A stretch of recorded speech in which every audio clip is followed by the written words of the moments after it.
How's it going, guys? Welcome to VFG Movie Reviews, and this is my review for A View to a Kill. This is a part of the attack of the franchise James Bond, where we are covering every one of the James Bond films. This is a promise to finish it by the new year. I'm not going to finish it by the new year, but we're pretty deep so far. We're getting there. If you could, give us a like, give us a subscribe. That is very important to a small channel like me. YouTube loves the like button. If you could wait 30 seconds before you hit it, I'd sure appreciate it. Thank you, guys. Now, let's get right into this review. Oh, man, the 80s are just getting more and more, and I love every minute of it. I really do. And we have one of the most 80s femme fatale, Miss Grace Jones playing Mayday. We have Christopher Walken playing Max Zorn. We have Roger Moore playing James Bond. We have Tanya Roberts playing Stacy Stratton. Desmond Llewellyn playing Q. Robert Brown playing M. Lois Maxwell playing Money Penny. Now, let me tell you, as I've said before, I love a good skiing scene. And this movie opens up with a beautiful skiing scene. You can definitely tell that the stunt guy, fucked up a bunch of the jumps. But I feel like that was the best they could do, and they just used it. You can tell he loses his ski, and they just go with it. This is also the first time Bond uses a snowboard made out of a prop from a helicopter he blows up.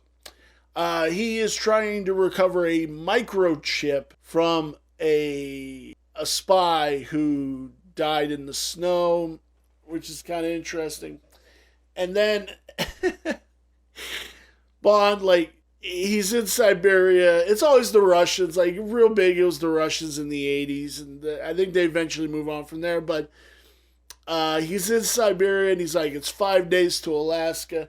So he's in this sub that looks like the top part looks like an iceberg. So it's just floating there, right? And it's all nice in there, not like what an actual functional sub would look like at all. It's crazy to think. So Max Zorn just wants to kill a whole bunch of people, and Christopher Walken is a mean motor scooter in this with his henchwoman Mayday, and God bless Grace Jones. She just exudes all of what was great about the 80s, and just up there with just oozing women empowerment. And it was so fun. It was so fun to watch her. It was so fun to watch Christopher Walken in this. This does heavily take place in the U.S., which is kind of funny and kind of very different. Their last fight scene is on the Golden Gate Bridge, where Max dies, and just shit. We've seen crazy helicopter shit before in Bond. I don't remember what movie it was, but it's the bald guy. Oh, what's his name? With the cat. I can't remember his name, but he takes control of the helicopter and tries to kill Bond until Bond takes it back and then picks him up and dumps him in the thing.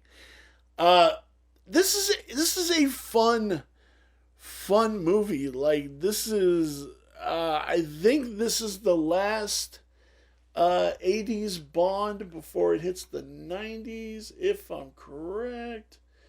Oh, no, this is 85. I think there's one more Bond in the 80s, and then we hit the 90s. Maybe two. No, maybe License to Kill is what kicks off the 90s. Not quite sure, but we're getting there. This was a fun flick. This is not nothing to stand out at all. But this was a fun fun movie. Where does this lie on my 5-star review scale? The story is a 3.5. The cinematography is a 3. The characters are a 3.5. The design is a 3, which brings our total to 3.25. And yes, this did get the Christopher Walken half-star bump to the story and the characters, because it's Christopher Walken and he's amazing. He's amazing. May we never lose him, ever. Thank you guys. If you guys thought A View to a Kill was fun, give us a like, give us a subscribe. Let's talk about it in the comments, man. I want to have some conversations. Let's talk. Call me out. Do something. Let's talk about some shit. I love it. And I'm going to give us a like, give us a subscribe, help us grow in 2024. And I will see you in my next review.